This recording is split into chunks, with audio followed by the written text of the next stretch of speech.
Hey there, apologize. I was made a video just earlier live, but it for some reason wasn't connecting and there was issues. I know the lighting's not that great in here, but it's Saturday night. I don't expect a whole lot of people to be on this live video, but I had a very interesting experience happen to me tonight.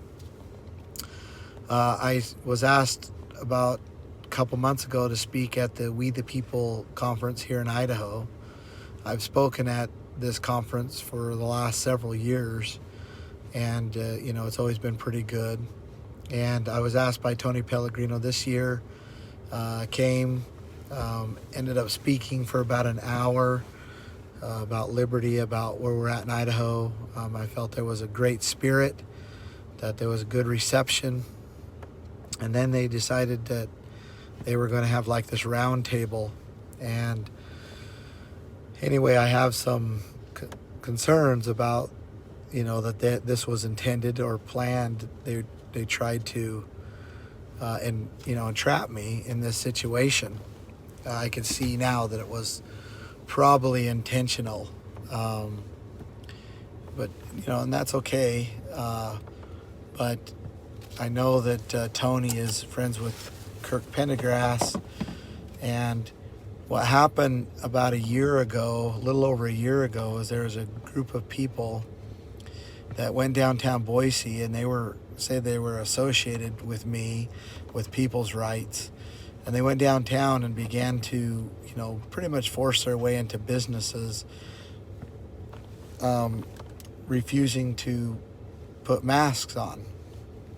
And they basically are taking the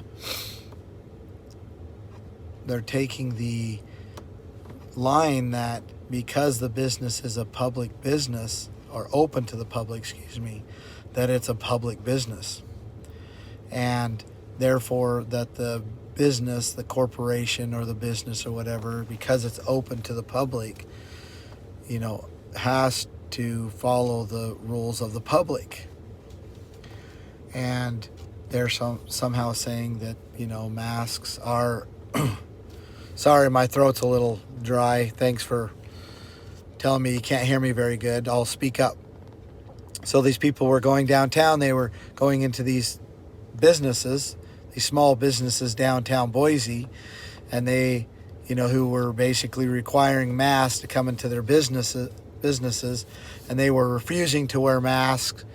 And then they were saying that the business, because they're open to the public, has to follow basically what the rules of the public are.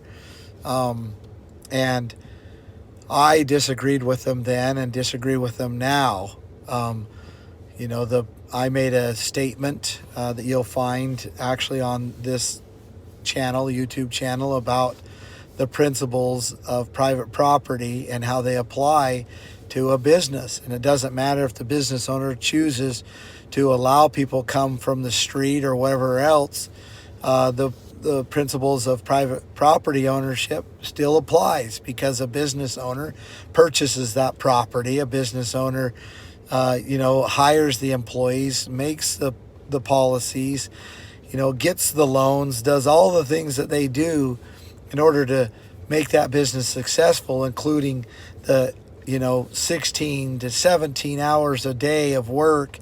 All of that is that person's property. And just because he opens up to the public doesn't mean that all of a sudden he loses those rights. And so this idea that, if you're public or open to the public, you're a business, this idea that a person can come in and try to force, the business owner to do business with them the way they want to is wrong. And this is what Kirk Pendergrass is pushing.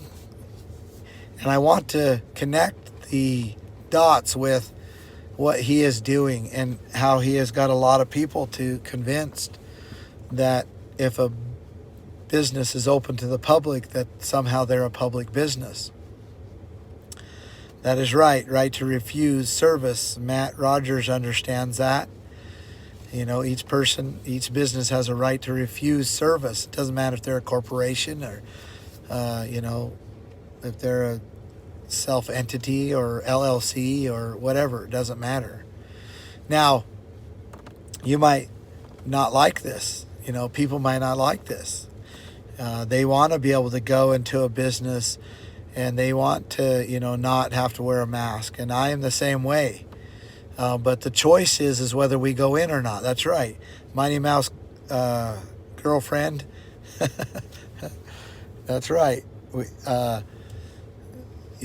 When you go into that business, you have the choice to go in or not. And if you don't like the conditions that the business owner has set, then you don't go in. You don't give them your money. You don't give them you don't be their customer. And so it ended up where this conference was ended up in a little bit of an uproar because I would not agree with them. And they, it looks like they tried to set me up, which I'm fine with that. I don't agree with them. Now, like I said, I was wanting to connect this. Socialism, which is the gateway to communism. Socialism, by definition, is when the government controls the means of production. And what Kirk Pendergrass is pushing, and with the others that were in there that were trying to basically entrap me in this, round table, what they're saying is that when you become a business that's open to the public, then the government gets to control your means of production. That is socialism. That is a Karl Marx communist step to communism, to get control of the means of production. Communism is where private property becomes common, including and especially the businesses or the means of production. And so to save literally our liberty and our right to freely trade with each other, that right is given to us from God. To save that, we have to stamp out and dispel people like Kirk Pendergrass. He is basically a socialist. He is pushing socialism. He is saying that a business must follow the policies of the public, which is communism, that the business must be common. That is exactly what he's saying. And any other way, it doesn't matter. You could say corporation this, you could say, this or that. And for the government to get involved in that is basically socialism. Now, there was one man there who asked the question, who was obviously there to ask that question. That was his entire intent, which I think was the entire intent of the, the questions and the, round table and all of that. I think it was set up that way. I don't know if Tony was involved in that or if he was just manipulated by Kirk. But it was pretty obvious that's what it was, and they thought that they were going to make me look bad using the Idaho Constitution. But on the end of that clause that was read, I believe it was Article 11 or Section 11, I need to go to that, basically talks about corporations not infringing the rights of the people. And yeah, that is correct. Just like the government does not have a right to infringe upon the rights of the people, neither does a corporation.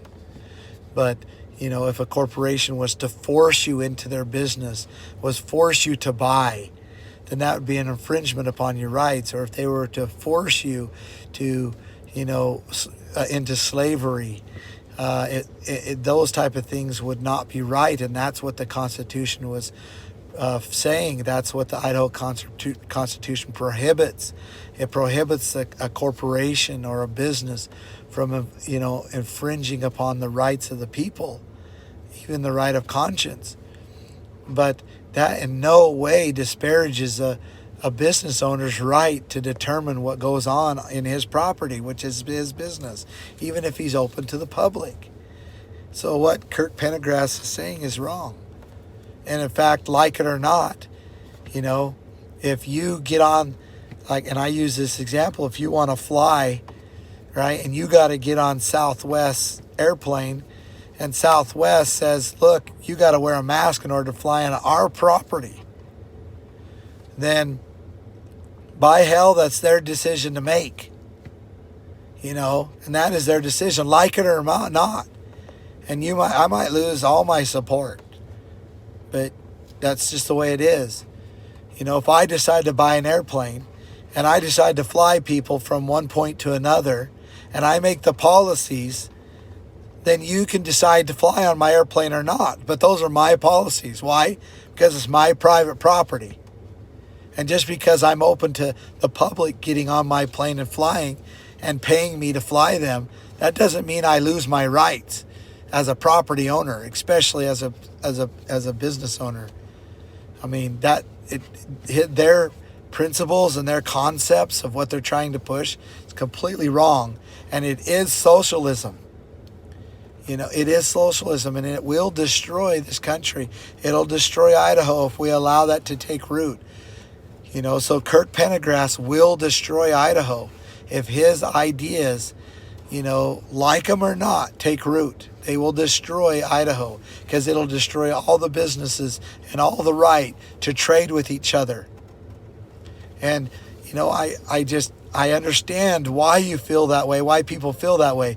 They think they can go to a hospital and force a nurse or force a doctor to give them service without complying to their policies. Well, I'm sorry. As long as that hospital is private property, as long as that hospital is a private business, which I know gets convoluted when you're talking about, they received a bunch of public funds and all of that, and there certainly is something there. But when it comes to a private corporation or a private business, it doesn't matter if it's a hospital or if it's a doctor's office, or if it's an airliner, or if it's a little business downtown Boise, serving coffee. The business owners get to make the policies because it's their private property. And the government doesn't have a right to infringe upon those decisions, and neither does the public. Otherwise, it is socialism, the control of the means, when the government or the people are controlling the means of production. And socialism is the gateway to communism. And I'm sorry, but, Kirk and anybody else who agrees with them, you're wrong. And you will destroy free trade in this country, free trade in Idaho. You will destroy that. And, I was, entrapped in that situation that was kind of controlled by those who set it up. And I was more than willing to argue that point. I did argue it. I made my examples. But somehow they believe that they have a right to make the decision to go into that business, and then that business has to comply to what the common has agreed. And that, my friends, is communism. That is communism, where the private business, including the means of production, becomes common, where the people, or technically the government policies, rule the business owners. And like it or not, I know I've said it multiple times, I'm just trying to emphasize, like it or not, that destroys liberty. And anybody who is supporting a candidate, because I know that this is how Janice McGeehan believes. She believes. I believe that she believes. And if she's wrong, or if I'm wrong in that, then I apologize, because I think her policies have been to control small businesses. Her voting record has been that. And people want to make a decision between her and I of who they're going to support to run against Little. And if you support businesses that are open to the public, if you support the government or the public controlling those businesses, then you should not vote for me. You should vote for Janice McGeehan. And if enough people will, express that to me now, that look, we agree that with Janice that and Governor Little, because they both agree that private businesses, public businesses, corporations, all of those businesses, that if they're open to the public, that they should be controlled by public policy. if you believe that, then you should not vote for me, because I do not believe that in any way. That is one of the things I don't believe. I can clearly say that I do not believe that. I have been a small business owner. I know what it takes. I know the financial risk that a small business owner takes. I know how tough it is. I know the many, many hours that it takes to make a business run, to hire employees, to keep them in a paycheck, to give them the things that they need in order to do their job, to provide a service and produce. It is extremely, extremely hard. And then to have people like Kirk Pendergrass coming in here and saying that somehow that work is now public and the policies are public and the property is public, it's just wrong. And I'll stand against it until the day I die. So thank you very much. I'm going to get off this phone, or off this. I think I beat a dead horse long enough. So thanks for listening, and have a great day. Great evening.